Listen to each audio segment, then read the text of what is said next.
우리가 살펴볼 말씀은 누가복음 17장 11절로 19절 말씀입니다. 누가복음 17장 11절로 19절입니다. 찾으셨으면 같이 읽겠습니다. 시작. 그분께서 예루살렘으로 가실 때에 사마리아와 갈릴리의 한가운데로 지나가시니라. 그분께서 어떤 마을로 들어가심에 나병 환자 10사람이 그분을 만나 멀찍이 떨어져 서서 목소리를 높여 이르되 예수님이여 선생님이여 우리에게 긍휼을 베푸소서 하거늘 그분께서 그들을 보시고 그들에게 이르시되 가서 제사장들에게 너희의 몸을 보이라 하시니 그들이 가다가 정결하게 되니라. 그들 중에 한 사람이 자기가 나은 것을 보고 돌아와 큰 소리로 하나님께 영광을 돌리며 그분의 발 앞에 얼굴을 대고 엎드려 그분께 감사를 드렸는데 그는 사마리아 사람이더라.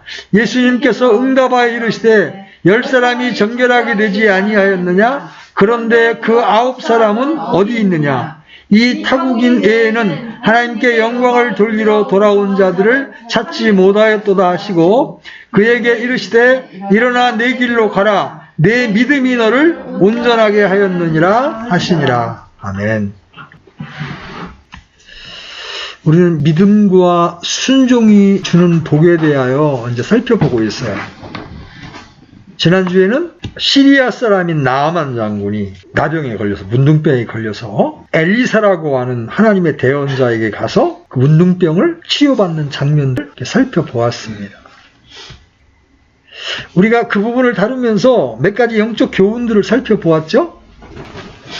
그 중에 오늘 본문 말씀과도 연결될 수 있는 게 있는데 그 첫째가 뭐냐면 우리의 어려움, 우리의 필요는 때때로 하나님이 일하실 수 있는 기회가 된다는 거죠. 그렇죠? 둘째로 순종은 때로 이해할 수 없고 비현실적인 것처럼 보이는 것들을 하도록 요구한다는 거예요. 다 상식에 맞는 것만 요구하면은 얼마나 좋겠어요. 그죠? 근데 때때로 하나님은 우리가 이해할 수 없는 비현실적인 것처럼 보이는 것들을 하도록 명령을 하십니다. 근데 그런 말씀에 순종하면 특별한 기적을 체험하게 된다. 세 번째 우리가 생각해 보아야 될 내용이 뭐냐면 하나님께 불순종하는 것은 우리가 가장 원하는 바로 그것을 잃게 만들 수 있다는 것이죠. 오늘 본문은 주님을 만나 문둥병을 고침받는 10명의 이야기가 기록되어 있습니다.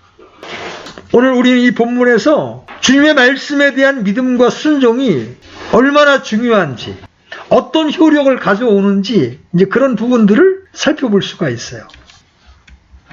이 말씀이 어떤 분들에게는 위로가 될 수 있고 또 어떤 분들에게는 한없는 찔림으로 들릴 수도 있어요. 주님께서 여러분에게 말씀하시는 대로 이 말씀을 받으셔서 여러분의 삶을 교정하는 그런 기회가 되었으면 좋겠습니다. 구약 성경에서 나병, 즉 문둥병은 죄의 상징으로 묘사가 됩니다. 그렇죠? 그래서 유대인들은 나병을 하나님의 심판과 저주로 생각을 했습니다. 실제로 그런 사례가 많았죠? 모세가 에디오피아 여인, 이방 여인인 에디오피아 여인과 결혼한 것을 모세의 형인 아론과 모세의 누나인 미리암이 비판했죠. 그때 하나님께서 미리암을 징계하셔서 문둥병이 발하게 하셨습니다. 그래서 진영 밖에서 일주일간 격리되었죠. 지난주에 다루었던 대언자 엘리사의 종 게하시는 나아만 장군을 고쳐준 대가로 몰래 금 2달란트를 받아 챙김으로 본인과 후손이 나병에 걸릴 것이라는 저주를 받습니다. 또 구약에 보면 우시야 왕이라는 사람이 있는데 처음에는 잘했지만 후에 자신이 제사장의 역할까지 감당하려다가 성소에서 제사장 대신 분향하려고 했어요. 그때 하나님의 징계를 받고 문둥병이 발하여 애딴 집에서 살게 됩니다. 대언자, 그 다음에 제사장, 그 다음에 왕이 다 하는 일이 달랐어요. 근데 왕이랍시고 자기가 제사장 역할을 하려고 성소에서 하나님께 분향하려고 그러다가 문둥병이 발해지는 사건이 일어났죠. 이렇게 나병에 걸리게 되면 그 병의 전염성 때문에 가족들과 함께 살 수가 없었습니다. 그래서 마을 밖으로 나가서 따로 살았습니다. 베넌가 코바디스인가 잘 생각이 안 나요. 주인공의 어머니하고 누이가 문둥병이 발해서 진영 바깥에서 사는 걸 우리가 볼 수가 있어요. 그런데 오늘 본문에 어떤 마을에 10명의 문둥병자가 떼거지로 등장을 합니다. 여러분, 이 마을에 문둥병자가 등장한 것은 정상적인 상황에서는 있을 수가 없는 일이에요. 왜 그래요? 율법의 규례에 따르면 이들은 진영 밖에 머물러야 하잖아요. 구약에 나타난 나병 환자의 진단과 처방은 굉장히 복잡합니다. 레위기 13장에 이제 그게 나와 있는데요. 여러분 한번 레위기 13장 한번 열어보십시오.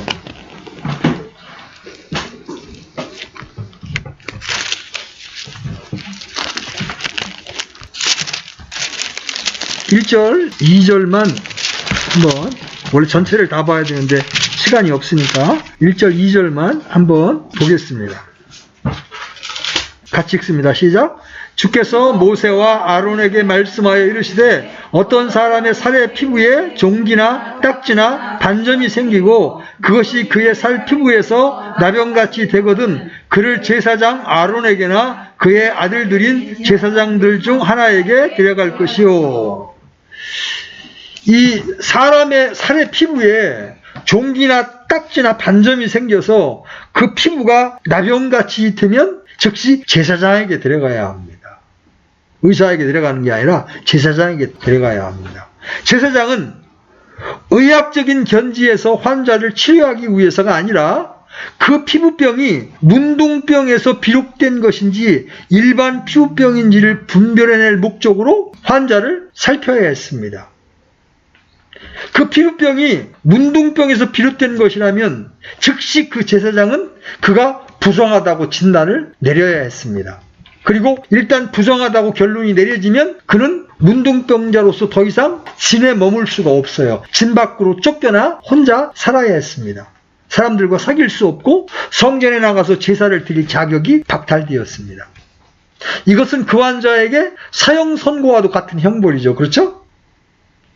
그러므로 제사장은 아주 신중하게 환자의 피부병을 진단해야 합니다. 원래 이 나병이라는 말은 치다, 때려 눕히다라는 뜻으로 유대인들은 나병을 하나님께서 내리시는 천형으로 여겼습니다. 나병은 자신이 모르고 3년, 본인이 걸렸는지 모르고 3년, 그 다음에는 자신이 알고 3년, 그리고 남이 알고 3년이라는 말이 있어요. 이때쯤 되면 얼굴이 찌그러지고 온몸에서 심한 악취가 납니다. 팔다리가 떨어져 나가고 눈이 멀고 몸뚱이만 남아있다가 서서히 죽어갑니다. 나병 환자의 모습이 너무나 흉측하기 때문에 사람들은 무서운 공포를 느끼게 되어 있습니다. 오늘날에는 나병을 억제하는 게 가능합니다. 약이 나와 있기 때문에. 그러나 당시에는 약이 없었습니다. 문둥병자가 생기면 철저하게 격리시켜서 다른 사람에게 옮겨지지 않도록 하는 것이 최선의 방책이었습니다. 문둥병자로 진단이 내려진 환자는 어떻게 됩니까? 45절, 46절을 보시면 그 병이 있는 나병 환자는 자기 옷을 찢고 자기 머리에 쓴 것을 벗고 덮개로 옷 입술을 가리고 외치기를 부정하다, 부정하다 할 것이요. 그 병이 있는 그에게 있는 날 동안 그가 늘 더러우리라. 그가 부정한 즉 혼자 살되 그의 거처는 진영 밖이 될지니라. 이게 율법의 규례입니다. 그러니까 사람들이 보이면 멀리서 외쳐야 돼. 나는 부정합니다. 나는 부정합니다. 나하고 접촉하지 말라는 얘기죠. 왜 그래요? 이는 사람들이 부지 중에라도 나병 환자와 접촉하지 않도록 알리기 위해서입니다. 나병 환자의 가장 큰 이 고통은 그가 부정함으로 혼자 살되 진영 밖에 살라는 명령이었습니다. 나병 환자에게 내려지는 선고는 종교적, 사회적 사형 선고와 같은 거예요. 그죠? 지난번에 우리 자매 이제 암세포를 죽이는 약을 먹을 때도 나흘간 격리되어 있었는데, 나흘 동안 혼자 있는 것도 힘든데, 완전히 진영 밖에서 혼자 살아야 한다고 생각해봐요. 사랑하는 가족을 떠나야 하죠? 사람들과 교제할 수가 없습니다. 그리고 또 죄로 말미암은 것이라는 이 판단이 있기 때문에 조롱과 멸시 가운데 살아야 했습니다. 이 정도 되면 살아있으되 산 것이 아니죠. 그죠? 차라리 죽음만도 못한 게 되는 거예요. 오늘 우리는 10명의 문둥이의 죽을 각오를 볼 수가 있습니다. 왜냐하면 사람들이 있는데 오지 못하게 되는데 지금 이 마을 어귀에 나타난 거예요. 죽기를 각오하고 지금 마을로 들어선 겁니다. 그들 마음속에는 이런 생각이 들었겠죠. 그래, 어쩌면 예수라는 분이 우리를 고칠지도 몰라. 그분은 중풍병자를 고쳤다잖아. 문둥병자도 고쳤다잖아. 그들은 아마 죽기 아니면 까무러치기로 마을에 들어왔을 겁니다. 진짜 살고 싶으면 체면을 가릴 수가 없는 거예요. 체면을 차린다는 거, 체면을 따진다는 건 아직 여유가 있다는 뜻입니다. 여러분, 수로보닉의 여인을 보십시오. 딸을 고칠 길이 더 이상 없음을 알았을 때 개 취급을 받으면서도 주님께 그 길을 구하는 모습을 볼 수가 있습니다. 오늘 이 10명의 나병 환자는 주님께 긍휼을 구합니다. 우리에게 긍휼을 베푸소서, 불쌍히 여겨달라는 거예요. 이 짧은 기도에 그들의 해안과 간절한 염원이 담겨 있는 겁니다. 주여, 저를 고쳐주소서. 주님은 인생들에게 약속하십니다. 고난의 날에 나를 부르라. 내가 너를 건지리니 내가 나를 영화롭게 하리라. 우리 주님은 긍휼을 구하는 자에게 긍휼을 베푸시는 긍휼에 풍성하신 하나님이십니다. 아멘. 죄를 미워하시되 마귀에게 속고 있는 죄인들을 불쌍히 여기시는 하나님이시라는 거죠. 그래서 에베소 2장 4절에 보면 긍휼이 풍성하신 하나님께서 친히 우리를 사랑할 때 보여주신 자신의 크신 사랑으로 인하여 심지어 우리가 죄들 가운데 죽었을 때에 우리를 그리스도와 함께 살리셨다, 이렇게 말하고 있습니다. 그럼 다시 누가복음으로 돌아가 보십시오. 이렇게 이들이 주님 앞에 긍휼을 구하는데 이들의 이 간곡한 호소에 대한 주님의 대답이 진짜 생뚱맞습니다. 여러분 14절 보십시오. 14절 같이 한번 읽어봅니다. 시작. 그분께서 그들을 보시고 그들에게 이르시되 가서 제사장들에게 너희 몸을 보이라 하시니 그들이 가다가 정결하게 되니라. 내가 안수기도해 줄게. 일렬로 무릎 꿇고 앉아라. 이렇게 말씀하시지 않고 대뜸 제사장들에게 내 몸을 보이라고 말씀하십니다. 원래 문둥병이 나았을 때 제사장들에게 보이게 되어 있습니다. 그런데 이 나병 환자들의 반응도 또 이상합니다. 아니, 나아만 장군은 요단강물에서 7번 씻었을 때 나았는데 그냥 제사장에게 가라고 하면 어떻게 합니까? 지금 고름이 여전히 질질 흐르고 있는데 어떻게 제사장한테 갑니까? 이렇게 항의할 수 있잖아요. 그죠? 그게 상식적인 거잖아요. 그런데 아무 말 없이 제사장에게 갑니다. 이것이 주님의 말씀의 권위입니다.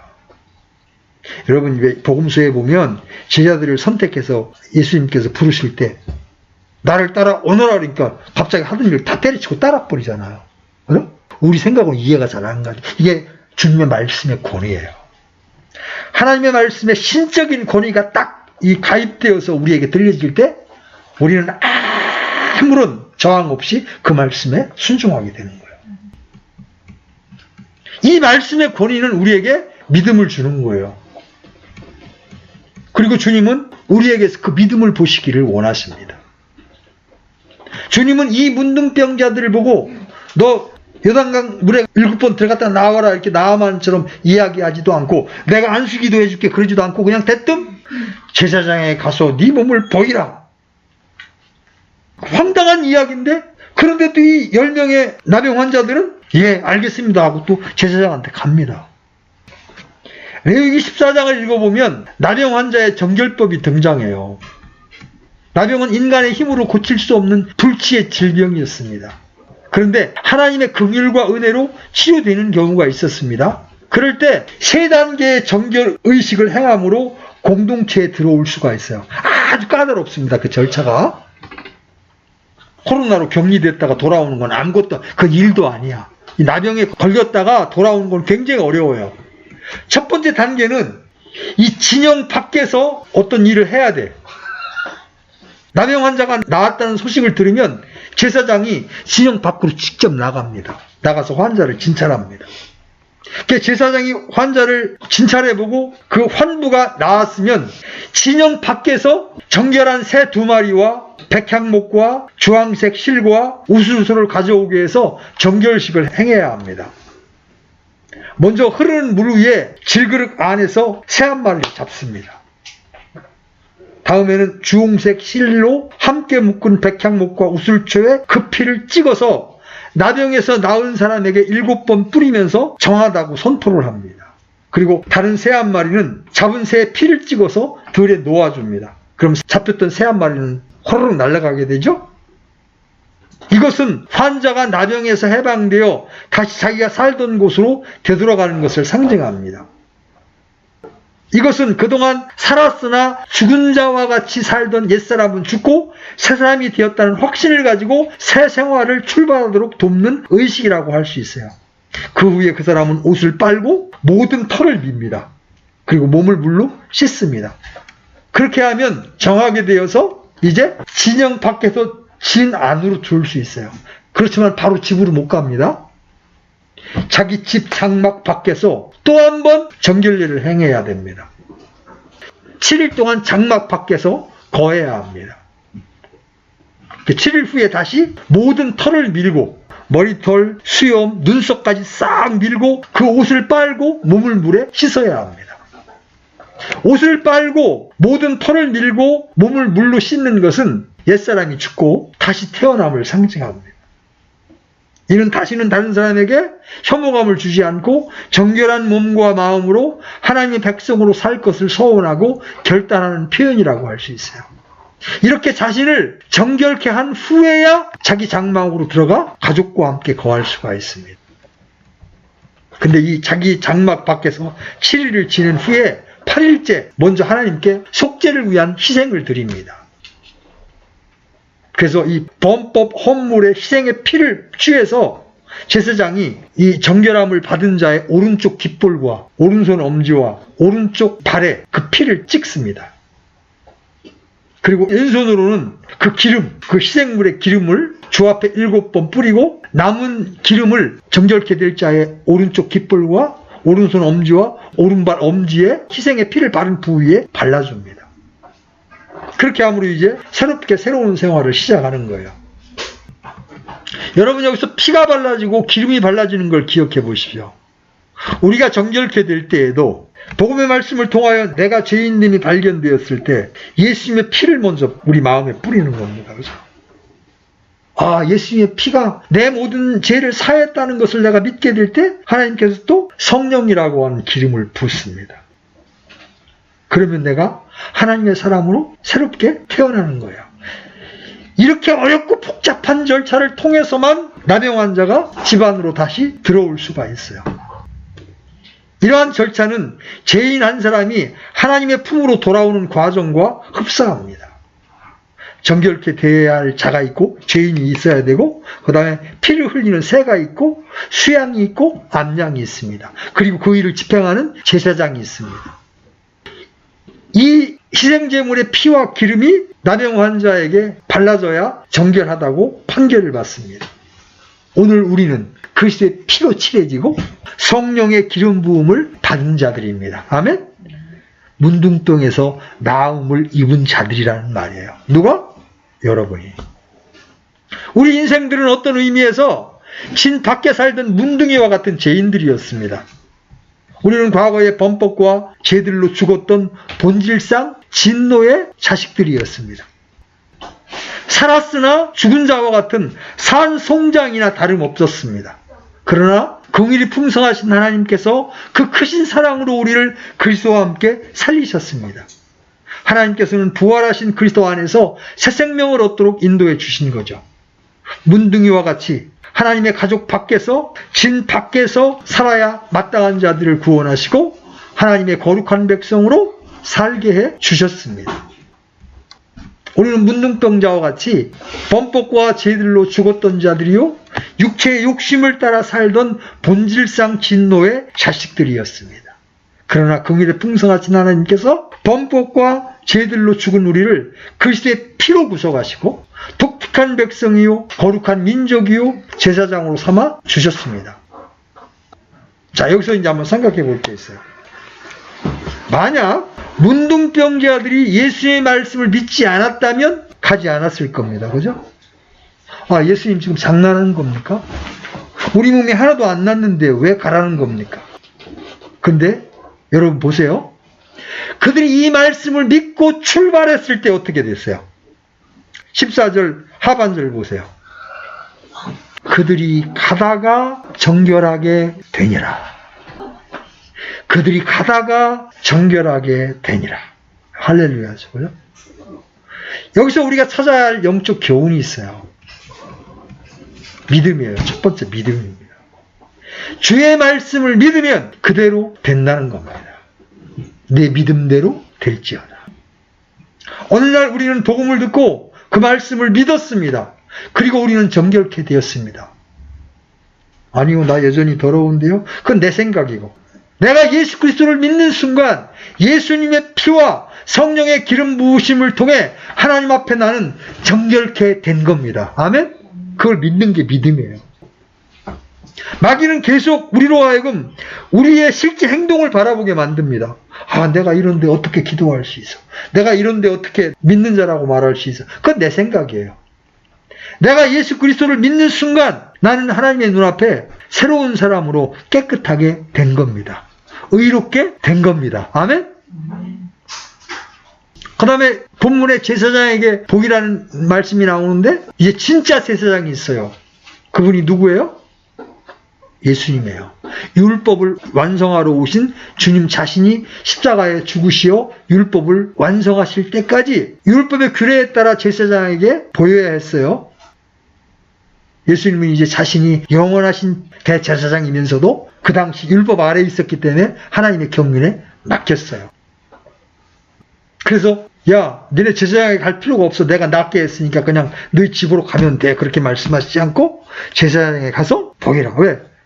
예수님이 십자가에 죽고 부활하실 때까지는 율법 시대였기 때문에 구약의 율법의 규례에 따라 제사장에게 가서 자기 몸을 보이고 이런 과정을 거쳐야 했어요. 여기서 또 얻는 영적 교훈이 뭐냐면 우리 자신의 모습을 발견해야 합니다.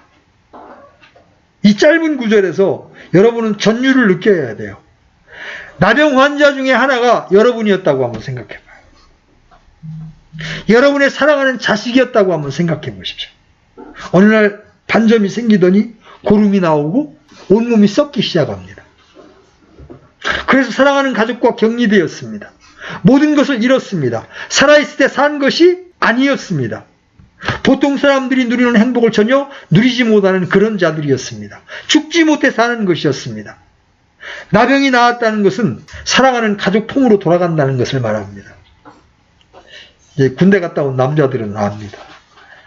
처추가 가는 게 얼마나 기다려지는지를 알고 제대 날짜가 얼마나 기다려지는지를 압니다.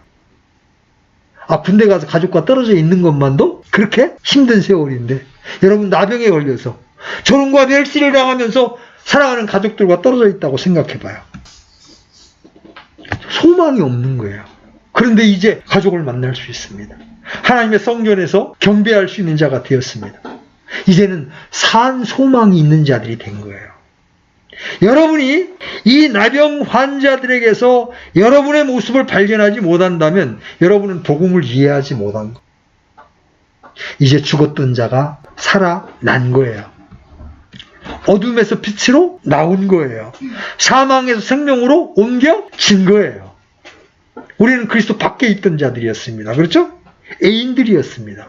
소망이 없던 자들이었습니다. 가정도 이룰 수 없고 결혼도 할 수가 없었습니다. 그러나 이제는 하나님의 가족에 속한 자가 되었어요. 가장 멋있는 그리스도의 정혼자가 되었습니다. 이것이 고침을 받은 거예요. 범법과 죄들 가운데 죽었던 너희를 살리셨다. 누가?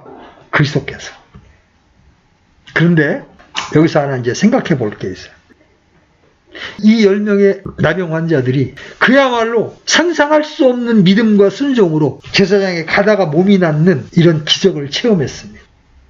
가다 보니까 몸이 낫어요. 와! 야! 나 낫다! 야! 낫다! 그런데 그 10사람 중에 딱 한 사람만 돌아와 큰 소리로 하나님께 영광을 돌리고 주님 앞에 경배를 합니다. 15절, 16절 보세요. 그들 중에 한 사람이 자기가 나은 것을 보고 돌아와 큰 소리로 하나님께 영광을 돌리며 그분의 발 앞에 얼굴을 대고 엎드려 그분께 감사를 드렸는데 그는 사마리아 사람이다. 나머지는 유대인이라는 거예요. 율법 아래에 있던 유대인들은 그냥 낫다고 좋아서 그냥 제사장에게 달려가기만 했는데 이방인이었던 사마리아 사람 한 사람은 자기를 고쳐주신 분께 돌아와 감사를 드리고 경배를 합니다. 성경에는 이렇게 주님 앞에 돌아와 주님을 경배했던 사람들이 많이 있습니다. 그렇죠? 주님을 만난 뒤에 자신의 재산의 절반을 내놓고 토색한 것이 있으면 4배나 갚겠다고 말했던 삭개오가 있죠. 그죠? 전 재산 같았던 향유를 깨뜨려서 주님의 머리와 발에 부었던 여인이 있었습니다. 그리고 오늘 사마리아 출신의 문둥병자가 있습니다. 주님 오늘 물으십니다. 그런데 다른 9사람은 어디에 있느냐? 여러분, 자기가 정말 추한 죄인이라고 생각했던 사람은 감격이 있습니다. 아까 말한 이 사람들처럼 감격이 있어요. 왜 이들이 이렇게 주님께 돌아와 주님을 찬양하고 경배할 수 있었습니까? 많은 죄가 용서되었기 때문입니다. 성경은 분명하게 말씀하십니다. 적게 용서받은 자는 적게 사랑하는도다. 시몬의 집에서 눈물로 예수님의 발을 씻긴 여인은 성경에서 그 여인을 죄인이라고 묘사합니다. 죄가 많은 가운데 은혜가 더욱 넘친 겁니다. 우리에게는 나음을 입은 문둥병자처럼 주님께 돌아와 전심으로 주님을 찬양하며 경배하는 영이 왜 없습니까? 구원받았다고 말하는데 왜 일주일에 한 번 집회에 나와 주님께 찬양하고 감사하는 일이 왜 어려운 겁니까? 주님은 그런 자들에게 묻습니다. 다른 9명은 어디에 있느냐? 어떻게 한 사람만 돌아와 지금 주님 앞에 감사하고 경배를 드립니까? 왜 그래요? 자신이 문둥병자로 발견된 적이 없기 때문에 그렇습니다. 우리는 영적인 문둥병자였습니다. 그래서 에덴에서 쫓겨난 자들이었죠? 그런데 어느 날 주님이 찾아오셔서 그런 영적 문둥병을 고쳐주셨습니다. 마땅히 그분을 경배하고 찬양하고 감사해야 하지 않겠습니까? 주님은 10사람을 고쳐주셨습니다. 그 10사람 모두 은혜를 입었습니다. 그런데 가장 시원찮은 사마리아인만 돌아와서 경배를 합니다. 안 돌아온 사람은 무엇입니까? 할 일이 많은 사람들이죠. 이제 돌아가 남편도 챙겨야 되고 아내도 챙겨야 되고 돈 벌어서 아이들 대학도 보내야 합니다. 하나님의 선물인 구원은 기쁘지만 구원의 주에게 돌아가 경배할 줄은 모른다는 거예요. 어쩌면 이들이 우리의 모습일지도 몰라요. 단 1시간도 집중하여 주님께 찬양하지 못하고 그분의 말씀을 엄중하게 받지도 못하고 교회와 연합하여 하나님의 처소로 지어져 가려고도 하지 않습니다. 개인주의와 독립적인 경향으로 가득합니다. 그러면서도 주여 주여 하면서 종교난에는 기독교라고 씁니다. 그런 사람들에게 예수님은 단지 축복의 통로로만 필요한 겁니다. 어쩌다 고난 가운데 있을 때나 마지못해 돌아와서 살려달라고 애원합니다. 그래서 살려주면 다시 세상으로 돌아갑니다. 언젠가 그리스도의 심판석에 설 때 우리는 두려움으로 이런 우리의 태도를 직고해야 합니다. 어쩌다 예수 믿은 것이 짐이 되고 교회 생활이 짜증이 나고 지체들과 어울리는 것도 지겹습니다. 여러분의 구원이 잘못된 것이 아니라면 우리는 이런 우리의 모습에 가슴을 찢으며 애통해야 합니다. 일요일 한번 억지로 교회에 나와 딴 생각하다 가는 것은 9명의 모습과 조금도 다르지 않은 겁니다. 주님은 그런 자들에게 지금 질문합니다. 다른 9명은 어디에 있느냐? 자, 문둥이를 구원하신 하나님께서 그들의 찬양과 감사와 경배를 받으시고자 하는 그 기대가 부당한 것인가요? 찬양받기를 원하는 것이 잘못되었나요? 인간 세계에서도 은혜를 모르면 배은 망덕이라고 합니다. 우리가 받은 은혜가 어떤 것입니까? 사마리아 문둥이는 새로운 삶을 살게 하신 그 은혜가 놀라워서 돌아온 겁니다. 하나님이 우리를 구원하신 이유가 뭐예요? 베드로전서 2장 9절 한번 열어보십시오. 베드로전서 2장 9절 같이 한번 읽어보겠습니다. 시작. 그러나 너희는 선정된 세대요 왕가의 제사장이요 거룩한 민족이요 특별한 백성이니 이것은 너희를 어둠에서 불러내어 자신의 놀라운 빛으로 들어가게 하신 분께 대한 찬양을 너희가 전하게 하려 하심이라. 그분께 대한 찬양을 전하게 하기 위해서 구원하셨다는 거예요. 디도서 2장 14절은 이렇게 말합니다. 그분께서 우리를 위하여 자신을 내어주심은 모든 불법으로부터 친히 우리를 구속하시고 정결하게 하사 선한 행위에 열심을 내는 백성 곧 자신을 위한 특별한 백성이 되게 하려 하심이라. 하나님은 구원받은 백성의 찬양을 받으시고 영광을 받으시기를 원하십니다. 왜 감격과 감동이 없습니까? 적게 용서받았기 때문입니다. 죄가 많은 가운데 은혜가 넘칩니다. 여러분이 성경에 비답해 어떤 문둥이였는지를 깨닫고 그런 여러분을 깨끗게 하신 주님의 사랑과 은혜를 기억하십시오. 여러분 19절 말씀 보세요. 19절 다시 누가복음 17장으로 돌아가셔서 19절 말씀에 보면 주님이 그 사마리아인에게 이렇게 말씀하십니다. 그에게 이르시되 일어나 내 길로 가라. 내 믿음이 너를 온전하게 하였느니라. 구원받고 구원의 주를 전심으로 섬길 때 우리는 온전케 되는 거예요. 개역성경은 내 믿음이 너를 구원하였느니라 이렇게 말하고 있죠. 그러나 이것은 구원의 문제가 아니에요. 그것은 우리의 믿음이 온전케 되는 문제예요. 여러분 구원의 은혜를 여러분 다시 발견하십시오. 내가 어떤 자였는데 내가 하나님 앞에 정결케 되었는가. 그리고 이제 주님께 경배하는 자들이 되십시오. 마음에 없는 경배, 마음에 없는 헌금, 하나님이 지겹다고 말씀하십니다. 너 내 마당만 밟는다고 말씀하십니다. 구원하신 주님을 깊이 생각하십시오. 교제할 지체와 교회가 있음에 감사하십시오. 교회가 사랑이 부족해 보입니까? 여러분이 그 부족을 채우십시오. 우리가 어떤 자인데 구원을 받은 것인지 또 왜 구원하셨는지를 다시금 깨닫고 한 마음으로 주님께 우리의 온 존재를 드리십시오. 오늘 우리는 지난주에 이어서 믿음과 순종으로 놀라운 복을 받은 사람들에 대한 이야기를 보았습니다. 때로 우리는 하나님께서 이해할 수 없는 명령을 하시는 것을 우리가 볼 때가 있습니다. 그 이해할 수 없는 명령을 이 10명의 문둥이는 믿음으로 받아들였고 순종했고 그 결과 온몸이 깨끗하게 되는 축복을 누렸습니다. 여러분 이해할 수 없는 명령에도 순종하는 사람들이 있는데 우리는 이해할 수 있는 명령에도 불순종합니다. 모이기를 피하지 말라. 항상 감사하라. 때를 어떤지 뭐든지 말씀을 전파하라. 여러분 그 이해가 안 돼? 그 말씀들 다 이해가 되죠? 이해할 수 있는 명령에도 순종하지 못해요. 우리의 믿음이 얼마나 연약한지 여러분 볼 수 있어요. 그래서 이제는 이해할 수 있는 명령뿐만 아니라 때로 이해할 수 없는 명령에도 순종함으로 하나님이 우리에게 주시는 이 놀라운 복을 누리는 자들이 되어야 합니다. 하나님 우리가 그런 위치에까지 전진하게 되기를 바랐습니다. 아멘? 하나님 아버지 오늘도 하나님의 긍휼이 필요해서 주님 앞에 나와왔던 10명의 나병 환자들의 모습을 봅니다.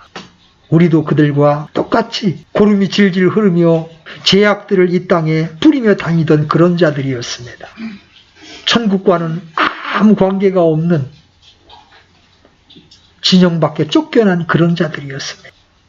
그러나 긍휼에 풍성하신 하나님께서 우리를 찾아와 주셔서 예수님의 피를 발라주시고 성령의 기름을 발라주셔서 우리가 하나님의 가족으로 받아들여졌습니다.